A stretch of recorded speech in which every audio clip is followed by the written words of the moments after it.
E hari I te mea ko te marae o te puia anake e whakahaere kaupapa ana hei manaaki ia ngā tikainga kore.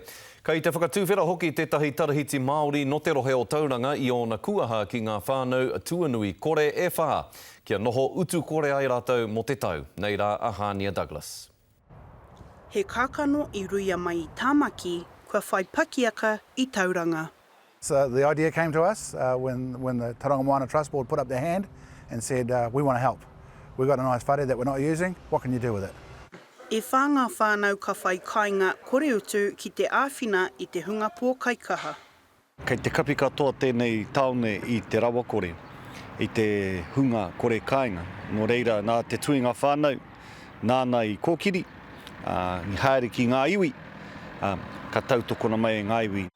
Ko tēnei te tahi o ngā whakaritenga e ea ai tō rātau moe ā, kia kore ai he tangata e kāinga kore I tauranga hei te tau 2020.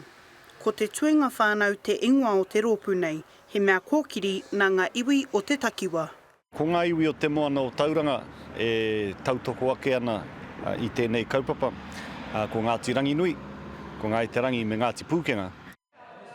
He mea tautoko te kaupapa nei nā te Ururoa Flavel me te takoha te kaumano tāra te punikōkiri me ētahi atu umanga no te rohe.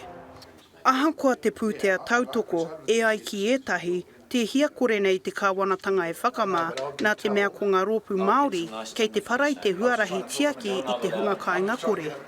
Just give us the resources. We'll fight the battle for you, but just front up with the resources and personnel. We can get the blankets, we can get the kai, we can get all the other stuff, because people will give, but they can't give us frontline soldiers. We need the government to give us those social soldiers. Hei te rua wiki kuhu ai ngā whānau tuatahi ki tō rātou whare hōru. This is stage one, so the program's called Whare for Whānau.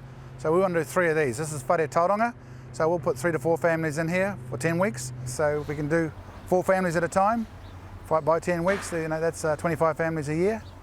Times 3, if we get 3 of these, we can knock out homelessness. That'd be cool. Te timatanga noiho, engari I nā te timatanga pai. Hania Douglas, Te Karere.